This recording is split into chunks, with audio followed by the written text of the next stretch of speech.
नमस्कार दोस्तों, स्वागत है आपका हिंदी नॉलेज शो में। तो दोस्तों, जो लोग इतिहास में रुचि रखते हैं उन्हें पता होगा कि अमेरिका ने सोवियत यूनियन को जिस रणनीति से हराया था और जिस रणनीति से तोड़ा था, उसमें सबसे अहम यह था कि सोवियत यूनियन के पड़ोसियों को बिल्कुल अपनी मुट्ठी में कर लो और उसके बाद उनका इस्तेमाल सोवियत यूनियन के खिलाफ करो। अब इस रणनीति के दो बड़े फायदे थे। पहला ये कि सोवियत यूनियन कमजोर हुआ और बाद में टूट गया। लेकिन दूसरा बड़ा फायदा ये हो गया कि इस पूरे खेल में अमेरिका को फायदा नहीं हुआ, उल्टा इन सभी पड़ोसी देशों से अमेरिका को मोटी कमाई हुई। कैसे, मैं आपको समझाता हूं। दरअसल भारत भी इसी रणनीति पर काम कर रहा है। चीन के जो पड़ोसी देश हैं, चाहे वियतनाम हो, इंडोनेशिया हो, फिलीपींस हो, मलेशिया हो, थाईलैंड हो, इन सभी को अपनी तरफ धीरे धीरे ला रहा है भारत। इसमें जो नंबर 1 देश है वो है फिलीपींस। फिलीपींस और चीन पड़ोसी देश तो हैं ही, साथ ही बहुत सारे द्वीपों को लेकर जो दक्षिणी चीन सागर में स्थित है, दोनों देशों के बीच में अच्छा खासा विवाद भी है। और इसीलिए जो चीन का दुश्मन है यानी कि भारत, फिलीपींस उसके पाले में आकर अब से 1 साल पहले बैठ गया था। अब भारत ने यह करने के बाद दूसरा चक्र चलाया, यानी कि इनका इस्तेमाल चीन के खिलाफ भी किया और मोटी कमाई भी करी। कैसे?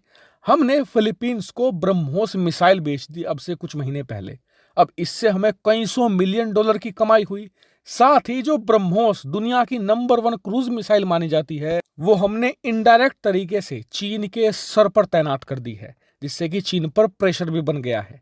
लेकिन अभी बात यहीं तक सीमित नहीं है। एक और बड़ी गुड न्यूज आई है भारत के लिए, और यह है तेजस लड़ाकू विमान से संबंधित। दरअसल खबर कुछ ऐसी है कि फिलीपींस अब ब्रह्मोस मिसाइल के बाद भारत से तेजस लड़ाकू विमान भी खरीदना चाहता है। और इसमें 2 मकसद है फिलीपींस के। पहला ये कि उनकी वायुसेना मजबूत होगी। दूसरा मकसद ये है कि भारत के साथ और ज्यादा क्लोज संबंध बनाए जाएं, क्योंकि ये बात फिलीपींस भी जानता है कि दुश्मन का दुश्मन हमेशा आपका दोस्त होता है। तो यही रणनीति फिलीपींस भी अपना रहा है। और भारत भी ये बात जानता है कि चीन हमारा दुश्मन है और उसका दुश्मन फिलीपींस है, तो ऐसे में वो भी हमारा एक नेचुरल दोस्त ही हुआ। ऐसे में जितना फिलीपींस को मजबूत बनाएंगे, भविष्य में हमें ही वो इतना फायदा देगा। साथ ही चीन पर 2 तरफा दबाव भी खड़ा होगा।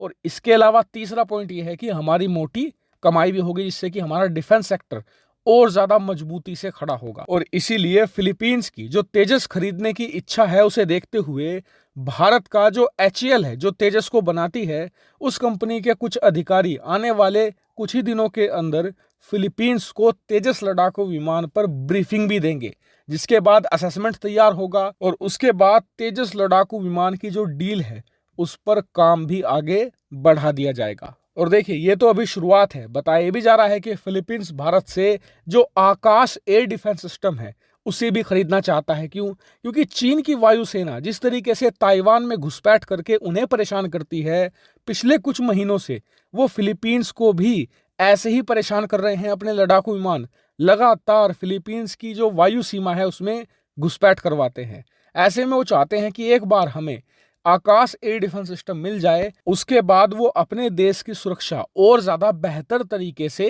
कर पाएंगे। और बताया जा रहा है कि भारत को भी आकाश एयर डिफेंस सिस्टम बेचने में फिलीपींस को कोई भी दिक्कत नहीं है, क्योंकि इससे हमारा भी फायदा है, वो भी दोहरा फायदा। हालांकि आप भारत की इस रणनीति पर क्या मानते हैं, कमेंट करके जरूर बताएगा। फिलहाल इस वीडियो में इतना ही। Thank you very much for watching video.